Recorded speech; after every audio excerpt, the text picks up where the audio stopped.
Welcome back to another video. So today is going to be a little bit of a teardown day. I won't be out for long, but I want to walk you guys through what I'm working on and kind of go over the process for that. If you've ever torn cars apart, this is probably the best way to go about and do this. It will be a lot easier when you go to build it again, especially if you're doing an entire car like I am. So I'm going to be working on the neon. So I've been jumping back and forth with the Civic and the neon, which one to do first, blah, blah, blah. And to me, there is no really correct answer to answer that for you guys. My thinking is if I get this one, working on this one, get it, because what I'm doing right now, I want to just explain what I'm doing. I'm repainting the entire car again. So the entire car has got to get tore apart all the way back over. So my thinking is if I get this start working on this, it's going to take me a few months. I'm talking like 2 or 3, maybe 4 months. So maybe over the winter, this is going to be hopefully close to being painted by spring comes. That's my idea situation. The reason why I'm doing this and I'm not really skipping on this, guys. I'm just putting this off until I have some little bit of free time to work on it. I do jump back on this from time to time, or if I get at a stopping point on this, I'll jump back on the Civic, vice versa. But mainly focusing on this car because one of the biggest reasons is I have everything to complete it and to make it running and driving again. So that is my reason for working on this instead of the Civic, even though I know I told you guys in the last video the Civic is more of a priority to me because it means more than this car. But this car is a complete car. This one is not, and this car is actually has a lot more work that's going into it, so it's going to take me a lot longer to get this thing done, and as well as source an engine and drivetrain and all that stuff for the engine bay because it is completely gutted. Everything is gutted. So the only thing I've been kind of working on it is I put the wheels back on this just to see how far out the bumper sticks, and I'll show you guys. Gap wise, it doesn't look too bad like back here in the rear, but as soon as you get it up like this, you can tell that that lip kind of hangs over a little bit, and I'm going to get that even better.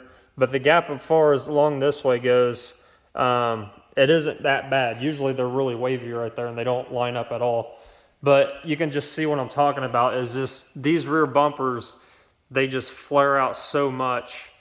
Now, if you're running a wide body kit on yours and you want it to flare out, this is still too excessive for me. So, but a wide body kit, you might get away with it and do like a wheel spacer or wider wheels to bring that wheel out. And it might look a little bit better, but to me, this is just too far out. So that is kind of what I'm working on now is like, I got to cut this thing in multiple sections, heat it up, and kind of bend it back. That way it's actually in line with the tire rather than sticking out, a foot. So that's what I've been working on. I got my brackets and everything done, so everything's on the back is done with the bracketry. I just got to cut it, play with it, so it's just going to take me a long time. So with the neon, I have already, you can see, obviously the engine bay's been torn down for a while, but the bumper, the front bumper, the fenders, and partial the side skirts, I've already taken those back to work. And on my free time, I've been working on those. They're actually all done. The front bumper needs some body work. I got to do some plastic staples in it and do some body work to it to make it back to where it needs to be because it got annihilated with me driving these country roads and everything. It just got obliterated, so I got to fix some spots on it. But it's not all in all too bad for how hard I drove this car. And then obviously the fenders are done. They're sanded. The side skirts are done. They're sanded. They're all those pieces are ready for primer now. Besides the front bumper, there's a couple spots on it I got to fix. So my next thing is to tear this car down a little bit at a time, and when I'm bored at work or if I have nothing to do at work, I will start prepping it all and getting it ready if it needs primer or body work, you know, I'll get it ready for that. But my goal is to get all this whole car tore apart slowly by surely, and get it ready to actually paint. That is the goal. And then what I could do is I'll probably start bringing pieces home after I get it pretty much ready for primer. I'll start bringing the stuff back home, one by one, and trading out pieces like the doors because they're big.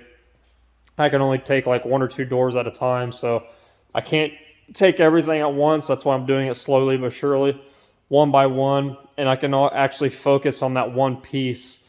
And that's really important, because if I go through what I did last time is I tore this whole car apart, like everything, and I went really crazy with it because it really needed a lot of work, and I pretty much did everything focused on it at once. Now, did I do a good job? I think I did, but there are some areas of I wish I would have focused on a little bit better, just to make it that much more better. 9 times out of 10, normal people ain't gonna notice it, but I just notice it because I see it every day pretty much. So it's just little areas like that I wish I would have focused a little bit more on. It took my time. So when you're doing things one by one, yeah, it's not really. It depends on what you're building, right?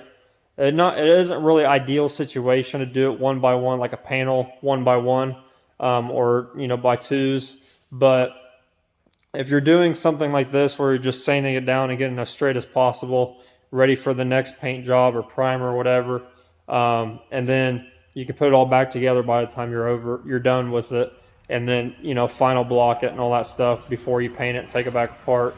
It is a lot of work, but that's just what happens when you do something like this. If you want to make it really, really nice, it's better to tear it apart by sections because you're not going to get overwhelmed with it. So you're able to really hyper focus on that one piece, and then that one piece will turn out really good, and then it gets you motivated to do the next piece and the next piece, because a lot of people don't understand when you do a car, no matter what size it is, if you're doing the entire car, door jambs, engine bay, everything, and you tear everything apart, it is a lot of pieces. This car has a lot of pieces. It's a 4-door for one, and every panel has multiple pieces for it. Besides the rear bumper, I think the rear bumper is probably the most simplest piece on this car. The fenders are pretty simple too. There's not much to those, but everything else is like multiple pieces. So it can be overwhelming for a lot of people. So that is one way to overcome that is, just to do a panel once prep at a time, getting it ready for primer or whatever you're doing to the car itself, and then, move on to the next one. So my goal today is to get this rear bumper off the car. On this car particularly, they're pretty easy. Obviously, I've already went ahead and took the license plate off of it. And then you got these 4 Phillips screws in there. I think they're actually bolts. They're just really long bolts, I believe, if I remember right. Take those 4 out. And then there's 3 bolts that go up underneath. And they're kind of tricky, but I've pretty much gutted everything behind this bumper out, so there's no factory pieces left to it. So all I do is get a really long extension with a depot, and I just get up in there and I get it. Now this is an older car. If I remember correctly, the last time I took this apart and put it back together, some of these nuts that are on these studs in here are kind of pretty rusty, so I got to take it really easy. So I'm gonna go ahead and get the rear bumper off, and I'll show you guys once it's off what everything looks like underneath it. So as I'm tearing this rear bumper apart, one of the things I wanted to kind of point out to you guys is how do you go about keeping track of everything? This is really, really the most important thing. It will make your job a lot easier when you go back to building this stuff. So what I do is, like for right now, I'm working on the rear bumper. So I'll take a piece of tape, write on it what it is, baggie it all, keep it all in that section, ziplock it up, throw it in a car, throw it in a bin, throw it on whatever. This one already has the fenders and side skirts. I'll be adding more side skirt hardware. There's just a couple screws in this back piece, and then that one will be done. It'll be thrown in the car. So that is the really easiest way to keep track of your stuff. Yes, it takes a little bit extra effort and time out of your way, but in the end, it will save you a ton of time on where things go. And you can actually do mini baggies. Like if you're saying taking down a door, you can do like mini baggies of like door handle bolts or whatever's in the door itself. You can, do little separate baggies inside of this baggie if you wanted to and label those. That way you have everything. You can just pick it up, grab it, and put it on when you get done with it. It just makes everything super, super quick. So I just got to go back here, get underneath this thing, and find out where all these studs are. So let's start pulling these off. I'm gonna set you guys up.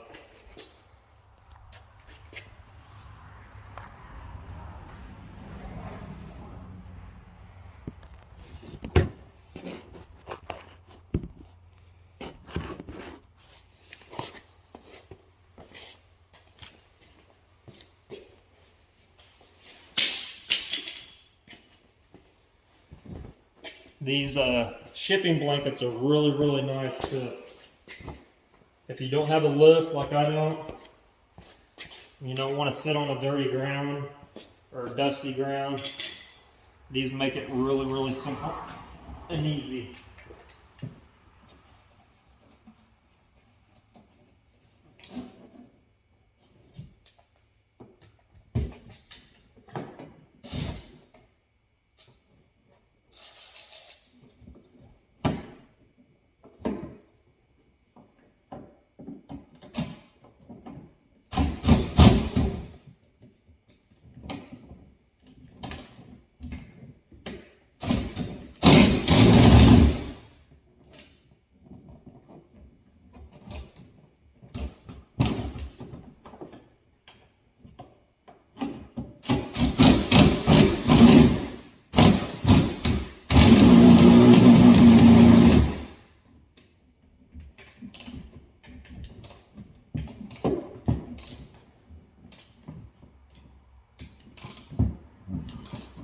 As I expected, they were pretty rusty.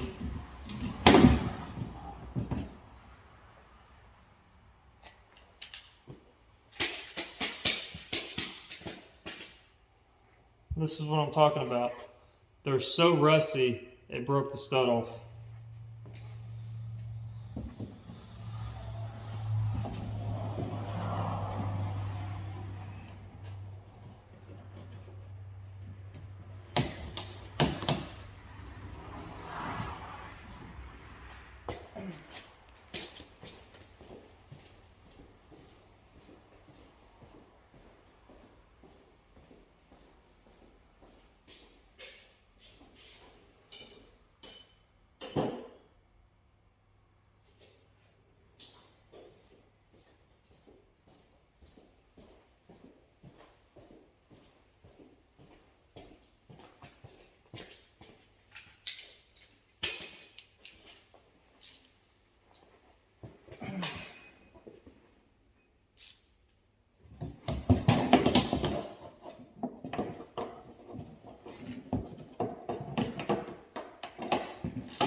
snap number 2. I had a feeling that was going to happen just because when I put it on last time,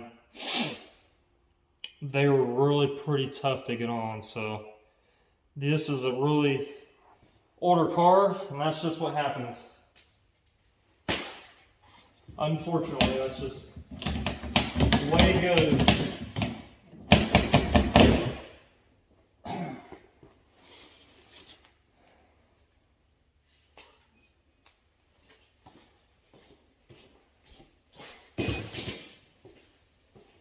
We'll move on to the next side and get it off.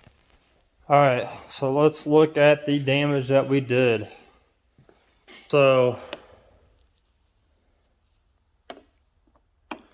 there's 3 studs on each side of this. I only put 2 on, one in the front and one in the rear. So on one side they both snapped, the studs. The other side I was able to get in there with the impact on the driver's side and they came right out. So this is what I'm talking about. These studs are welded into the body of the trunk, and they're just really old. I mean, obviously this car's 2004, so it is an older car, but this side, they just, not all the way, but they did break off, and yeah, which really sucks, because I really did not want to drill these out and put new ones in. So my thinking is I'll probably drill these out, leave the middle one as a guide pin. The reason why I only do 2 on each side is because this middle one, it's really not, I mean, these bumpers, they hold up really well. They fit really well. I think this is just overdoing it, but that's just me. I mean, you could put 3 in if you want, but what I'll do is I'll end up drilling these 2 out and probably the other 2 on the other side to actually have it the same exact on both sides. And I'll probably just honestly put a nut in it, and that way I can just run a bolt up in it and call it done. I could put the same thing I did on the rear body of the Civic. All I did was put nut inserts on those. I could probably do the same exact thing for this car. I just didn't want to have to do that extra work, but when you're working on these old cars and you've taken them apart multiple times, this is just how it is on these. So here's the inside of the bumper, the one that's, this is the side that broke. So it's this one and then this one up here, or actually it's this one right here. Yeah, sucks, but it is what it is. You know, they got these metal brackets in here, which is awesome because that's why the whole bumper stays up. Because if it wasn't for this bracket, it'd probably be sloppy. But those metal brackets in here are awesome. So, and they're actually riveted in. So, yeah. So let's look at the damage, shall we? So, the rear bumper wise, I knew I got hit in the rear end a while back. So it's got some spider cracking, if I can find it. Right here, I don't know if you guys can see that, but all these this is what we call spider cracks. There's a big chunk right there. And then obviously it chipped off a big chunk right here because it got shoved in right there. So it's got spider cracks right there. Other than that, it looks like the bumper's in pretty good shape. What I'll do is I'll be able to sand this out relatively easy because this car has a ton of clear coat on it. You can tell it's slick, so it's got a ton of clear. So by sanding all this out, I'll have to go back down probably to the original plastic right here just to get these cracks out, because if you don't get these out and you think it's flat and it's smooth, you can't feel it, they will always come back. Once that paint settles on top of it and it starts flexing, it'll start doing this cracking thing again. So that's a really good shot right there. So you want to make sure any spider cracks you have in your car, make sure they're completely out. So I'll do that and I'll primer that area, but the rest of it, it looks good, unless I get into something I'm not aware of. I got to take the light out of it, which is not a big deal, but And the rear body, obviously we're going to paint that like we did last time, so all that green is going to go the color of the car. So we'll disassemble the air vents, all that fun stuff. So next I'm going to jack it up, take the wheels off, and get these side panels off.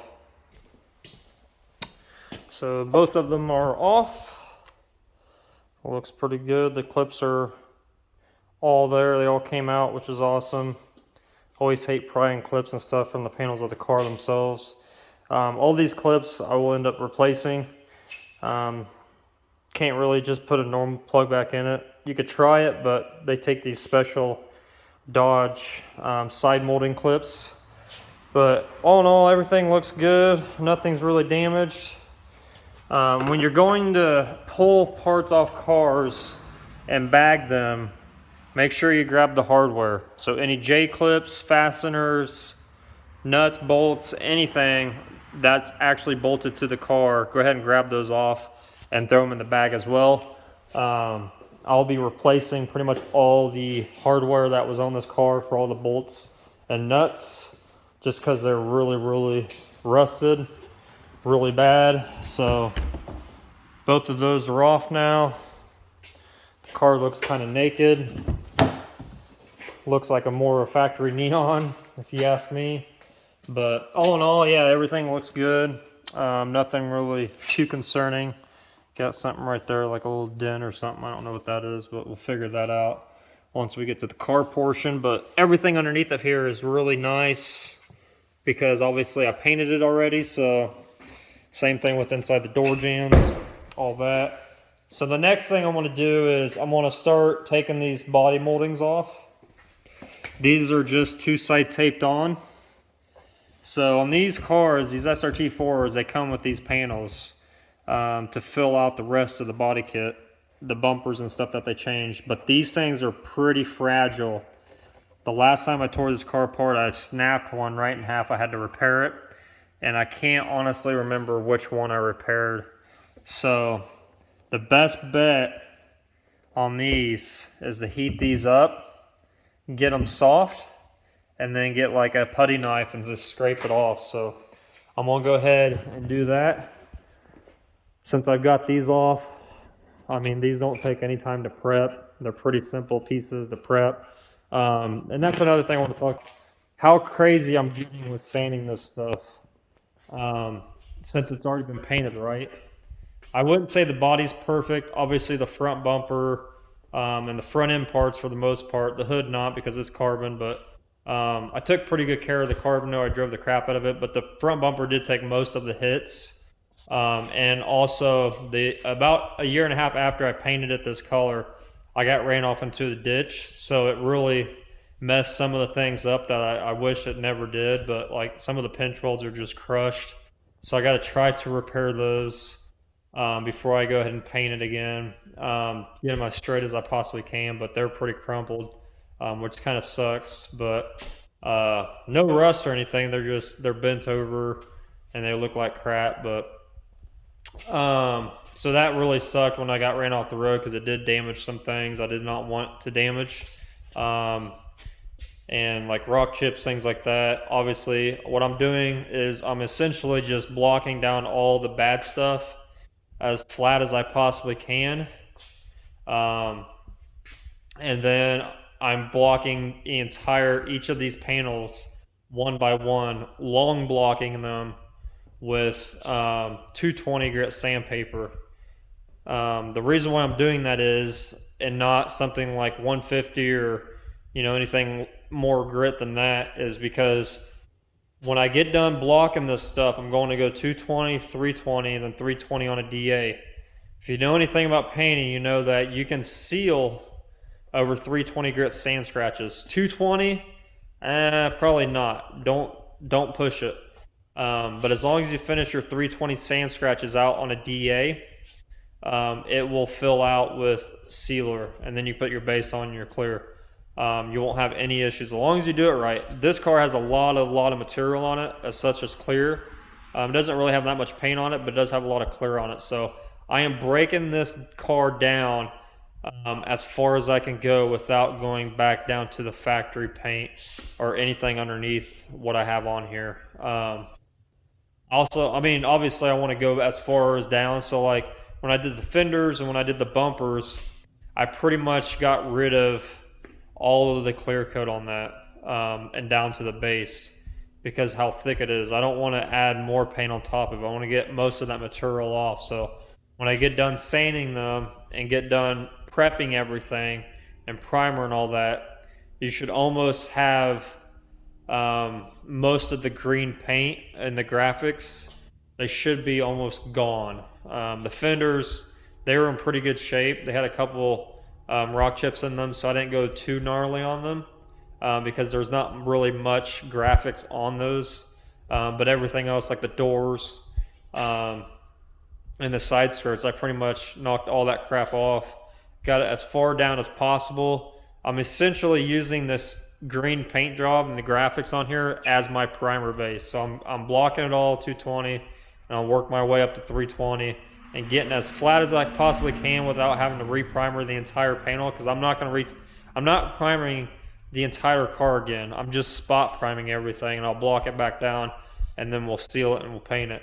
Because the car is pretty straight. There is the rear door on this car had a little bit of damage I gotta fix, but I should be able to hammer and dolly that out and then block it down and it should be fine. You won't be able to notice at all.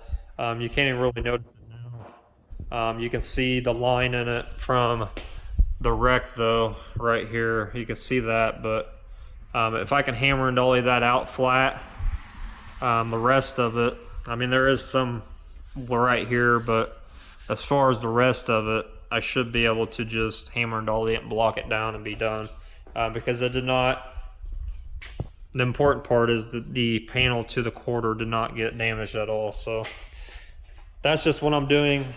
Walk you guys through what I'm doing with it. So yeah, just using this existing paint as my primer base, blocking it down, sanding it down as far as I can. That way we can move straight on to sealer. And if I do need to primer again, I'll do that when I get there, but I don't know until I start sanding this stuff off and getting it ready for paint again. So I'm gonna go ahead, rip these side panels off, and I'll show you guys what they look like afterwards and what's underneath of them. All right, so about 5-10 minutes later, we got all the door panels off. Door moldings, let's call them. Came off pretty easy since I've already retaped them once. The factory ones, if you've never taken them off, they're still two-side tape on there, but their tape that they use from the factory is like super glue. So I 100% recommend heating them up. Not really super hot, but hot enough to where that glue will kind of start getting separated a little bit, and you could take a putty knife in there. All I used was this little plastic knife, door trim tool, and I just slid it along and it cut it fine. But like I said, this has already been taken off by me, obviously, and retaped back on, so it's not the factory stuff by no means, but everything underneath of it looks good. No damage really to be had. So next, we just got to clean off that tape. And then once I get all this other stuff sanded and ready for paint, what I'll do is I'll start one by one taking the doors, breaking them down.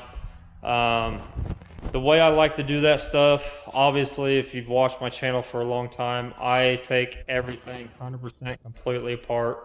So like when I do the doors, it'll literally just be the door shell. Nothing else, no windows, no regulators, no hardware, nothing in it will be on that car door when I'm done with it. It just makes for a better job. There's no taping involved. You already have enough work with sanding and prepping and doing body work and getting the panels straight the way you want them. Don't make it harder on yourself. De-trim everything, label everything. It just makes the job look 100% better. You can tell by this car. I painted this thing, 4.5 years ago, I think. if I'm not mistaken. It's been that long. Daily driven it a lot. Had monster, turbo setups on it, driven the crap out of it, burnt the rubber off of it. I've driven the crap out of this car, so the paint has held up really, really well. Other than where I've gotten hit, it's been kind of flaked off. But that's one thing I want to kind of go over with you is like the rear bumper. You see, it's got the spider cracking, and it's got the chip paint on it. You can understand how much paint is on this car. It's a ton of paint. It exceeds factory regulations by what they put on cars. This is a custom paint job. We push boundaries when we do these types of jobs.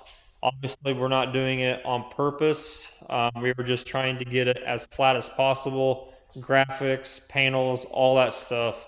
So that is part of the custom industry.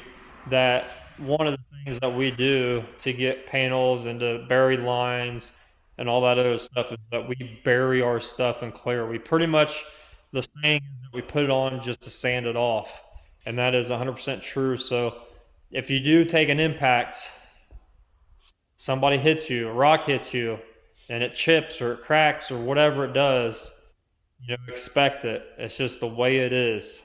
A lot of these show cars, like that are actually legit show cars, have a lot of fiberglass work in them.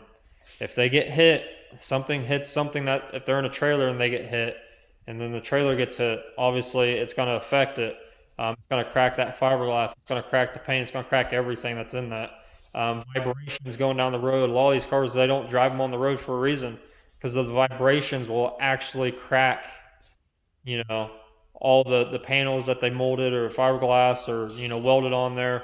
It's a lot of material that goes on these cars. That's why a lot of them just don't get driven, because they know the way they need to keep it and put in their garage. And most of them do drive it. I know a lot of guys that drive their show cars, but the ones that are like really, really top, like you're talking like Riddler awards. I can't talk, but the really, really high prestige awards that go around to these shows and they get given out to these cars.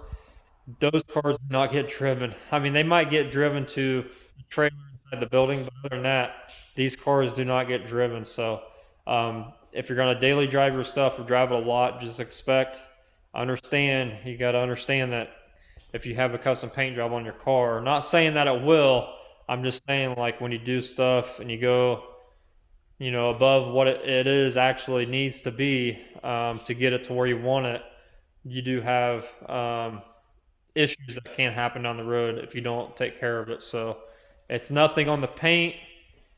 It's nothing that I personally did. Obviously, I did it to myself because this is the way I want it, and this is the way we're going to do it again.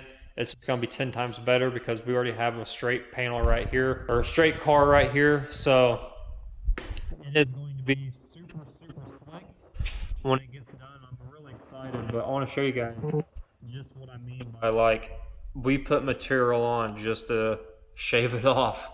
And I will tell you this right now, I have not wet sanded and buffed this car. There was a few dirt nibs that I got out of it, but other than that, this car never got flat sanded and never got wet sanded and fully buffed. It's just got that much material on it.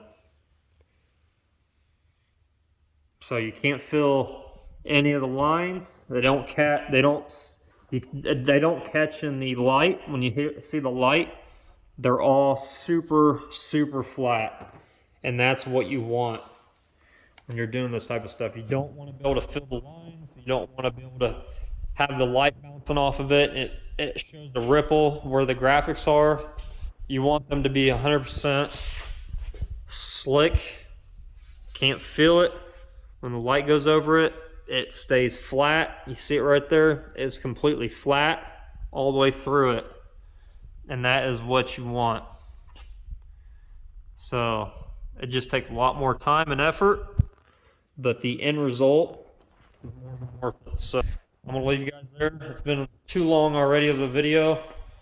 This is just something I came out here and did pretty quickly. I think I've spent maybe 20-25 minutes on tearing all this stuff off. So next one, we're going to get all the stuff sanded. We'll take the doors off of it. I don't know if I'll make a video on that because the doors take a little bit longer. These doors are pretty simple, but there is just a lot of stuff involved with taking doors off and disassemble them 100%. So I don't want to bore you guys. You guys understand the gist of it. Take your stuff apart for one, all the way apart. Bag all your trim, your hardware, your bolts, all that stuff. Anything that gets bolted onto the car, bag it in the same bag. Label it. That's the big one. You can put it in a bag, but make sure you label it. That way you know exactly what it goes to. Label it, and then that way it's so simple when you guys go and build this stuff. You don't have any hurdles to jump over. You're not sitting there guessing where each bolt goes or whatever. You just grab a bag on that area you're working on, take it, put it on, put the bolts, put the nut bolts in, you're done with it. So that's just my 2 cents for this video: is bag your stuff, label it, and tear everything fully apart so you guys can do a good job on your stuff. So that and all that, if you do all that, your jobs are going to last a lot longer down the road. Um, it's just the way it is. So you don't take stuff apart. You're not going to be able to sand where you need to sand. That paint's not going to stick to where it needs to stick. So you're just causing issues if you don't take your stuff apart. So take your stuff apart. It's a lot of work, a lot more time, a lot more effort, but it's so much easier to paint too, guys. Like, I can't stress it enough. Like, yes, it makes the job, the quality a lot better, but it just, when you go to get this stuff painted, or if you're doing your paint job yourself, if you have everything apart, you literally don't have to tape anything up. You might have to tape like on this car, I'll have to tape the doors and the trunk area where it goes inside the trunk. Those are the only 2 spots I'll have to tape up because I'm spraying the engine bay all at once. All that stuff will get sprayed at once. So just those 4 door areas to block off from the inside and the inside the trunk. So that's all I have to tape off on this when I get it ready. And it just, when you don't have to worry about plastic being in the way, paper being in the way, you're doing these crazy graphics or crazy paint jobs, candy paint jobs, the less you have floating around, the lot better it comes out. So just my 2 cents. I'm babbling, but it was awesome to make this video, guys, for you guys. Hope you guys learned a little bit something, besides me taking off parts on a car that I struggled with for a little bit because the stupid bolts were rusted. But other than that, just make sure you do those steps and you'll always come out ahead. Take your time. It's not a rush. It's not a race. Just make sure you do a good job. And I'll see you guys on the